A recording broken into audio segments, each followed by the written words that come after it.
არაბეთის უდაბნო არის ველური უდაბური სივრცე, რომელიც გადაჭიმულია იემენიდან იორდანიამდე და ერაყამდე.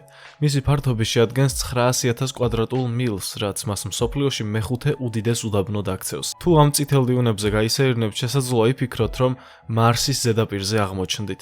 მაგრამ ის რა არის შორს? რაღაც ქვას გავს. ეს ორი ქვა.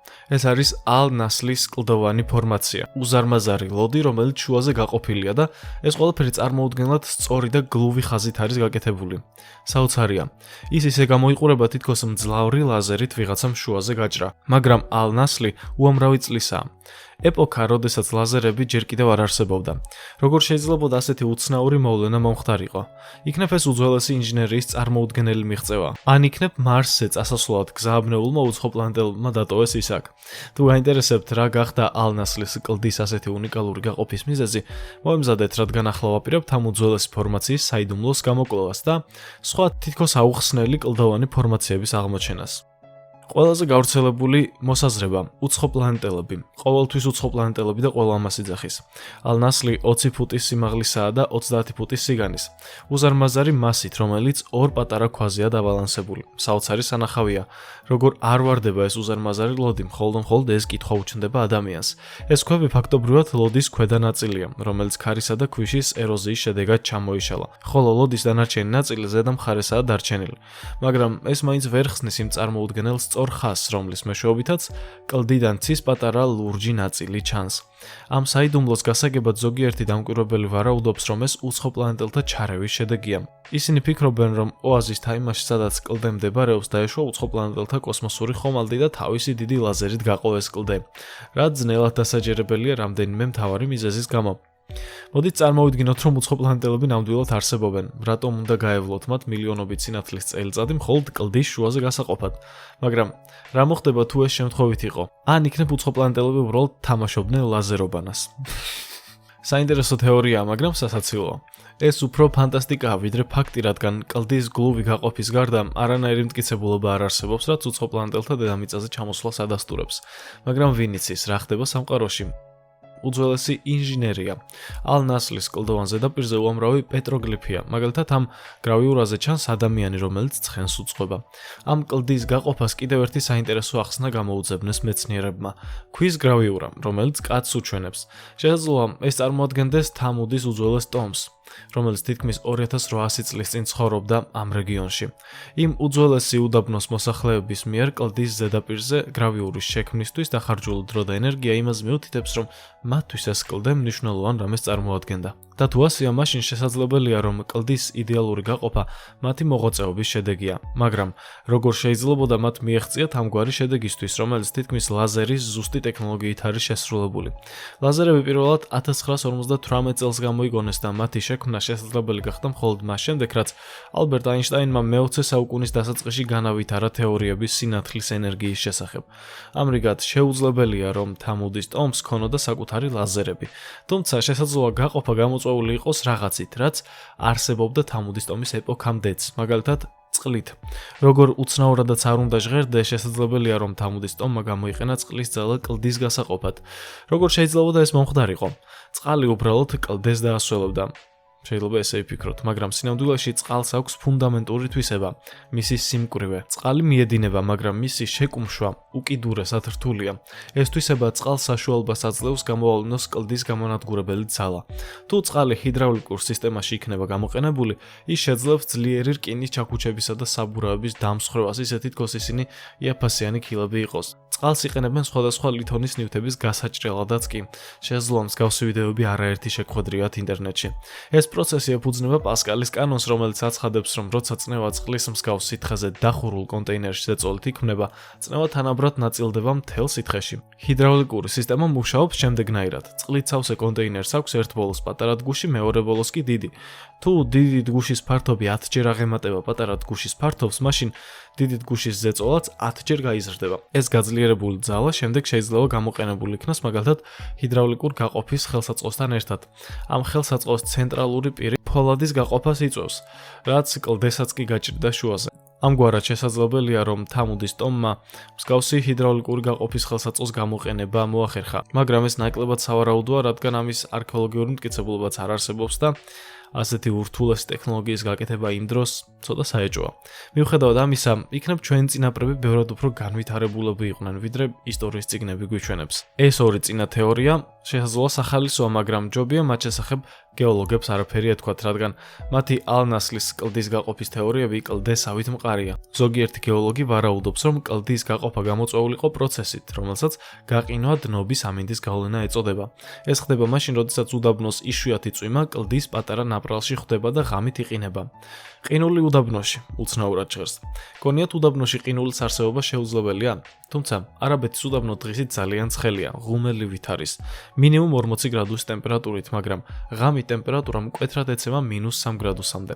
ეს ხდება, რადგან ქვიშა სითბოს ცუდად ინახავს. მზის ჩასვლის შემდეგ მთელი სითბო ქრება და ტემპერატურა მკვეთრად ეცემა. შედეგად კლდის ნაპრალებში წყლის მცირე რაოდენობა იყინება და ფართოდება. შესაძლებელია, რომ ეს პროცესი გახდა ალ-ნასლის კლდის გაყოფის მიზეზი, თუმცა ყინვა დნობის ამინდის ზემოქმედება ჩვეულებრივ უფრო დანაწევრებულ ხაზებს ქმნის, ვიდრე ასეთ სწორ გაყოფას, როგორც ალ-ნასლის ფორმაციას აქვს. ამიტომ ბევრი გეოლოგი ამტკიცებს, რომ ეს იდეალურად სწორი ხაზი გამოწვეულია ერთობლივი ბზარით. ერთობლივი ბზარები. ეს არის კლდეში პარალელური ნაპრალები, რომლებიც ჩნდება შიდა და გარე ზეწოლის შედეგად. შიდა ზეწოლა კლდის შეკუმშვით ზამთრის ყინვიან პერიოდში ჩნდება, ხოლო გარე ზეწოლა მიწისძვრით თან კლდის მოძრაობით. ამ შემთხვევაში მიიჩნევა, რომ ალ-ნასლის კლდე მდებარეობდა მიწის ნაპრალზე და ტექტონიკური მოძრაობა იწვევდა მიწის გარკვეულ ნაწილში კლდის დაწევას. ამის შედეგად კლდეზე წარმოიქმნა დაძაბულობა, რამაც გამოიწვია მისი გაყოფა. ეს არის ყველაზე ფართოდ მიღებული თეორია სამეცნიერო სამყაროში, რომელსაც ყველაზე მეტი მტკიცებულებაც გააჩნია. მაგალითად, კლდის გაყოფის პარალელურად კიდევ ერთი ერთობლივი ბზარი ჩანს, ხოლო კლდის ორი მხარე ოდნავ განსხვავებულ კუთხეებშია განლაგებული. მარჯვენა მხარე ოდნავ დაბალია მარცხენაზე. თქვენ რას ფიქრობთ, ალ-ნასლი უცხო პლანეტელთა არსებობის მტკიცებულებაა თუ გეოლოგების თეორიას ეთანხმებით? თუ გეოლოგების თეორიას ეთანხმებით, მაშინ მოიწონეთ ეს ვიდეო. სიკვდილის ველის კლდოვანი საიდუმლო. სიკვდილის ველი, რომელიც მდებარეობს აღმოსავლეთ კალიფორნიაში, ერთ-ერთი ყველაზე ცხელი ადგილია დედამიწაზე. მისი საშუალო ტემპერატურა 45 გრადუსია, ხოლო 1913 წელს დაფიქსირდა 56, რაც ყველაზე მაღალი ტემპერატურა იყო ისტორიაში. ამ უდაბნოში გასეირნებისას ჯობია წყალზე იზრუნოთ, რადგან სიცხისგან უბრალოდ გაგიჟდებით. მაგრამ ყველა აშკარა საფრთხის ფონზე უკან მოხედვისას კლდოვანი ქვების დანახვა ნამდვილად მოულოდნელი იქნება. წარმოიდგინე, მიდიხარ ამ უდაბნოში და ლოდი მოგსდევს. მცურავი ქვები, კლდეები, რომლებიც მოძრაობენ.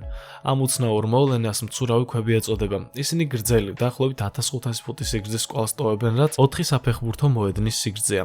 თუმცა 2014 წლამდე მეცნიერები ვერანაირად ვერ ხსნიდნენ, როგორ მოძრაობდნენ ეს ქვები. ტაიმლაფსის ფოტოგრაფიის გამოყენებით აღმოჩნდა, რომ წვიმის შედეგად წარმოქმნილი მცირედ პორი ღამით იყინება. დილით ყინულის ნატეხები დნება და ქარის გავლენით ქვები მიცურავენ მოსრიალ ზედაპირზე. სწორედ ეს არის ამ ყოველივეს უმარტივესი ახსნა. პამუქალე, ბამბის ციხე. თუ ოდესმე თურქეთის დენიზლის პროვინციაში მოხვდებით, ადგილობრივები აუცილებლად გიჩვენებენ პამუქალეს, რაც ბამბის ციხეს ნიშნავს. თუმცა ეს არ არის ბამბისგან ან შაქრისგან გაკეთებული ციხე. ეს არის ბუნებრივი თეთრი ტერასები, რომლებიც შუშისგან მოჩუქურთმებულს წააგავს. ეს ტერასები ცხელი წყაროების შედეგად წარმოიქმნა, რომელთა ტემპერატურაც 70 გრადუსამდე მერყეობს. წყაროების მდიდარი მინერალები ქმნიან პამუქალეს განსაცვიფრებელ თეთრ ტერასებს. ცხელი წყაროები პამუქალეში ზედმეტად მაღალი ტემპერატურისა და ეს გამოწვეულია დედამიწის ქერქის ქვეშ არსებული მაგმით. წყალი ამოდის ნიადაგიდან და სავსე ხდება კალციუმის კარბონატით. ზედაპირზე გამოსვლისას წყლიდან ნახშირორჟანგის აირი გამოიყოფა, რის შედეგადაც რჩება რბილი გელი კალციუმის კარბონატისგან. ეს კალციუმის კარბონატი შემდეგ მაგრდება და კრისტალიზდება. ქმნის ულამაზეს თეთრ ტერასებს, რითაც პამუქალე მსოფლიოში ცნობილია. თანამედროვე გეოლოგიის მიხედვით ეს ძალიან მარტივი გასაგებია, მაგრამ დიდი ხნის განმავლობაში სჯეროდათ, რომ აუზები მყარი ბამბისგან იყო შექმნილი, რადგან ეს იყო რეგიონის მთავარი ექსპორტი. ამბობდნენ, რომ აქ გიგანტებს ბამბა გასაშრობად დაეტოვებინათ. მიუხედავად იმისა, რომ საქმე აქ გეოლოგიას ეხება და სხვა არაფერს, გიგანტების თეორიები ბევრად უფრო სახალისოა ვიდრე უცხოპლანეტელების. მათი წარმოდგენა გაცილებით საინტერესოა. გიგანტური ქანების თამაში. ახალ ზელანდიას ხშირად ასოცირებენ ბეჭდების მბრძანებლის გადაღებებთან, მაგრამ კოკო ბიჩზე ისეთი რამ გვხდება, რაც უფრო სამეფო კარის თამაშებს მოგაგონებთ.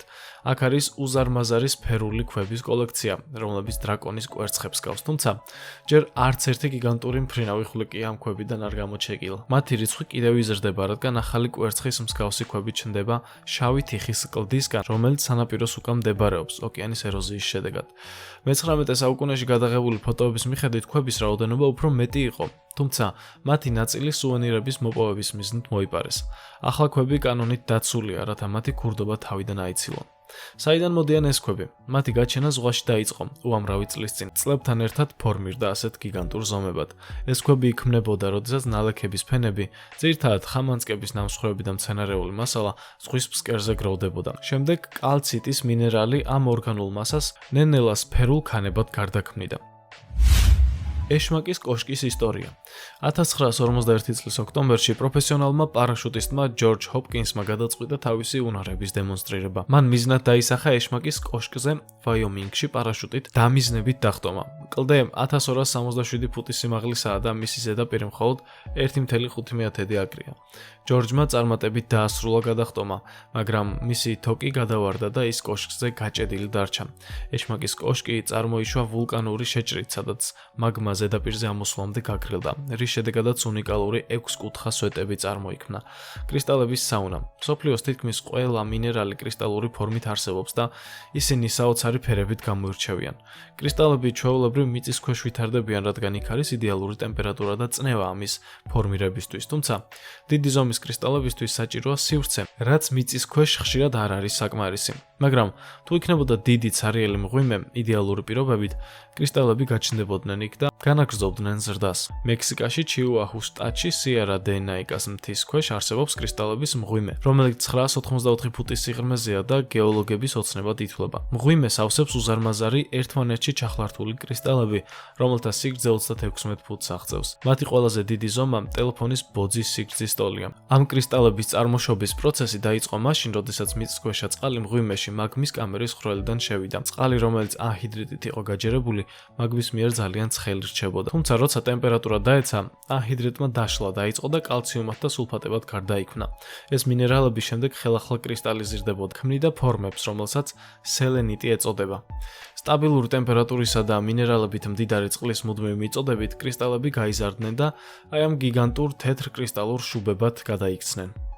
საჰარას უდაბნო ერთ-ერთი ყველაზე მკაცრი ადგილია დედამიწაზე, სადაც ტემპერატურა ყველაზე ცხელია თვეების განმავლობაში და აქ ის 45 გრადუსს აღწევს საშუალოდ. ასეთ პირობებში ადამიანებს ამ უდაბნოში დროის გატარება ნაკლებად უნდათ. ამიტომ გასაკვირი არ არის, რომ ერთ-ერთი უდიდესი გეოლოგიური საოცრება საუკუნეების განმავლობაში შეუმჩნეველი რჩებოდა. რადგანაც ამ უდაბნოში უბრალოდ ადამიანები არ მიდიოდნენ. მხოლოდ 1965 წელს ასტრონავტებმა, რომლებიც დედამიწის ორბიტაზე იყვნენ, შეამჩნიეს უდაბნოში უზარმაზარი კონცენტრირებული წრეები, რომლებიც ამოუცნობი გიგანტის თვალს წააგავდა. საჰარას თვალი, რომლის ცენტრალური რგოლი მხოლოდ 66 ფუტს შეადგენს, თუმცა მთელი სტრუქტურა 25 მილის დიამეტრისაა. დასაწყისში ეგონათ, რომ ის მეტეორის ზემოქმედების შედეგად წარმოქმნილი კრატერი იყო, თუმცა უამრავი წლის წინ ეს ადგილი უზარმაზარ გუმბათს წარმოადგენდა, რომელიც ვულკანურმა აქტივობამ გამოიწვია. მავალონგ-ნონგის კლდე. ინდოეთის ჩრდილო-აღმოსავლეთში მავალონგ-ნონგის პატარა სოფელი ცნობილია როგორც აზიის ყველაზე სუფთა სოფელი. თუმცა მისი მშვენიერებისა და სისუფთავის გარდა, სოფლიდან მოშორებით არის დიდი კლდე, რომელიც თითქოს გრავიტაციას არღვევს. სამწუხაროდ ფოტოები, რომლებზეც კლდე ჰაერშია ჩამოკიდებული, ფოტოშოპის ნამოქმედარია. სინამდვილეში ეს უზარმაზარი კლდე პატარა ქვაზე ბალანსდება, თუმცა კლდე მაინც საიდუმლოებითაა მოცული. მრავალი ციკლონი და ტაიფუნი დაატყდა ამ ადგილს თავს, მაგრამ კლდე დღემდე არ დაცემულა და ის ისევ პატარა ქვაზე არის დაბალანსებული. თლიანობაში ჩვენი ვიდეო დასასრულს მიუახლოვდა. გმადლობთ, რომ უყურეთ თავიდან ბოლომდე. გამოიწერეთ არხი, დალაიქეთ ეს ვიდეო და აუცილებლად დაელოდეთ სიახლეს. დროებით.